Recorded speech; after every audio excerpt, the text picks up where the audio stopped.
Hello, everybody. Welcome to Game Plan Monday. I am excited to be joining you guys today. Of course, I am not live. This is pre-recorded, but you guys get to watch it at the same time that you normally did when I was live.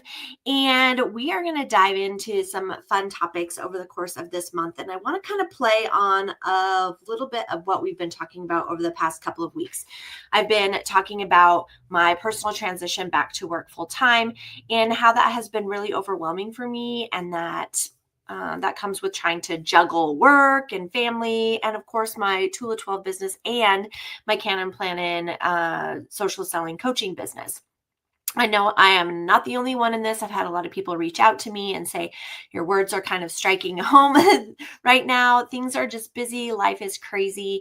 And so today I wanted to dive into a strategy that can help you navigate your transition and regain some control without feeling like you have to do it all at once. This has been really helpful for me. Trust me, I get it. Life is busy. It feels like there's more to do than there is time in the day. And time is a finite asset that you have. There's only 24 hours. You cannot get more or less from your day. So the good news is you don't need endless hours to make progress. You just need a plan, and a really good plan at that. So one that works in short, focused bursts of time. And that's what we're going to dive in today. We're going to talk about a 15-minute planning session.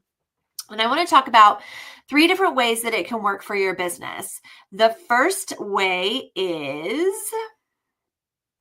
15 minutes of focused effort is more productive than an hour of procrastination. If you are spending time trying to figure out what your next action is, then you're going to waste more time than if you have a designated plan of what you want to do. That means that you're going to want to come with a list to do a 15-minute planning session.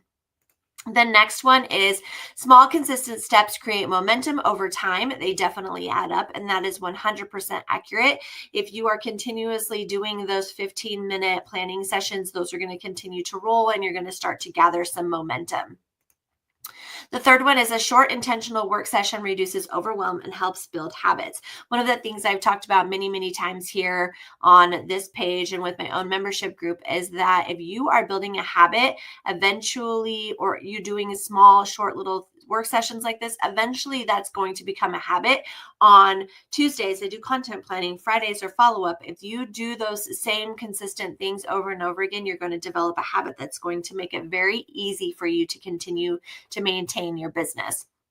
Now, when the rug is pulled out from underneath you, however, that means building new habits and new structures and new routines. And that's kind of what we're going to be talking about today and how you can put those together. So I'm going to share 5 ways to use the 15-minute planning system for your business and help you to be able to develop some little micro routines that you can use.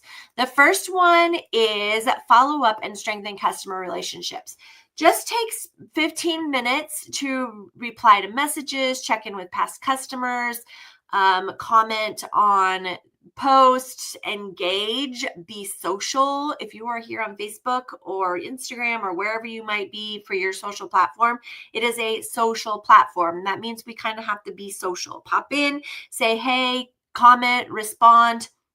Send quick messages to customers to find out what they're feeling about their products. This is just an opportunity for you to dive in and check in with your customers. Checking in keeps you top of mind, and it helps you to strengthen your relationship. All of social selling is building know, like, and trust over and over and over and over again. You can do this in 15-minute increments. The next one is schedule your social media content. Use a scheduling tool like SendShare, something like that, to draft 3 quick posts in your notes app, in your notes app on your phone or in your computer, just to think through. You can use ChatGPT for this as well. That'll take a quick 15 minutes, making sure that you're rotating between those that value content, engagement content, and the selling content that you want to.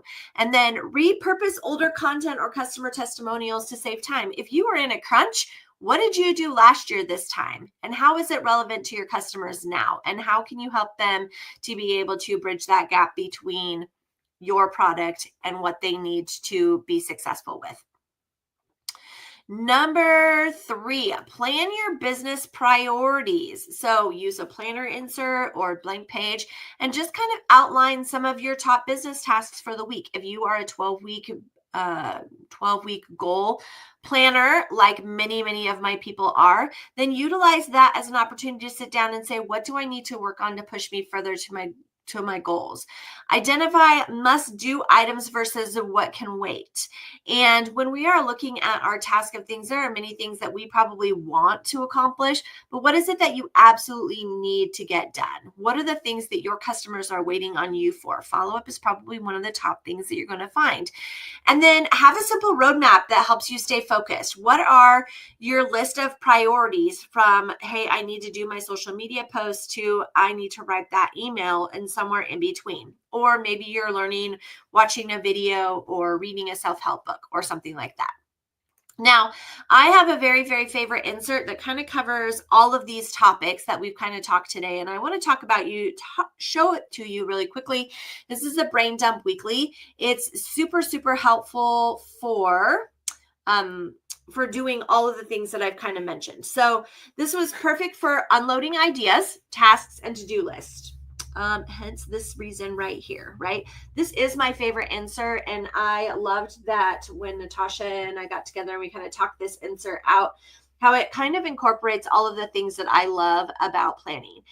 The next thing is I don't use this every week, and I can definitely tell when I don't because I'm this structure, but I always like to be a little bit creative in my planner as well. So sometimes when I need back to basics, this is what I draw in my planner because this is what I love. This is what I need. So the first page is definitely a place for you to unload the tasks, your ideas, your to-do list. I'm going to show you this week's for me. You have a place for a brain dump, but also on this side, you have a place for those priorities, those top 3 priorities. If you've used the Getting Things Done system by David Allen, then this portion of your planner is mainly for your appointments, your to-dos, those kinds of things. And then this bottom place right here, it gives you a place to kind of unload thoughts for the day. What is it that, chicken scratch or whatever it is that you need to add in here for tasks that you want to complete, notes of something that happened, something that you need to schedule for the future. And I love how this allows me to not feel so overwhelmed, but actually feel more organized and be able to keep, the days and things prioritized. So I told you I would share with you guys my layout for this week. I went totally back to basics and I did pen on paper this week. Yesterday, I did some planning in my group. Yesterday I did some planning at home. I was able to accomplish all of the stuff that's colored. That was my project for yesterday. So I wrote a blog post. I wrote the newsletter for my public website, my public facing content on for Wednesday. I wrote the script for today. So you guys have my notes and things for me to share the game plan Monday for today. I built out my business page content, started on my VI planner content, and then did Monday's post for Harmony Heroes and my membership group. You can see that over here, this is really just my to-dos for this week or my appointments, things that I have going on throughout the course of the week, obviously work. And then you guys are watching Game Plan Monday. Those things are already scheduled and in the mix.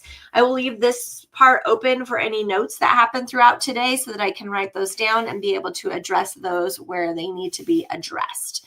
So that is the Brain Dump Weekly. I absolutely love that insert. It has been a game changer for me for sure. All right. The fifth note I have for you is prep for next business work session. So once you're finished for the day and you're getting ready to shut your planner and head to bed or whatever it is, your nighttime routine, take a minute to write down 3 key tasks to focus on for the next time that you sit down at your computer or the next time that you are ready to do some planning or implementation. Gather your tools. What is it that you're going to need for the next day? Do you need pen? Are you going to be putting together a project that you're going to do a video for. Collect your tools and get them all put together, and then have a plan in place to make your next session more productive. What can you do to dive in and really hone in on those things that you need to get done for your next planning session? The last thing that I want to share with you guys today is you don't have to do everything, just do something. At the end of the day, it's not about cramming in more stuff. That will just overwhelm you. It's about working smarter, not harder. So what that means is when life feels overwhelming, start small. I have been through that process myself in the whole month of March and working through that transition of going back to work. What do I have the capacity to do? What do I need to let go of? So start small. When I started back, even the list of things that I showed you today was not on the docket. It was really just posting 3 times on social media and leaving it at that, because that's all I had the capacity to do. When you don't have hours, use minutes wisely. So instead of procrastinating on getting those things done, have a 15-minute plan. This is what I'm going to work on for 15 minutes.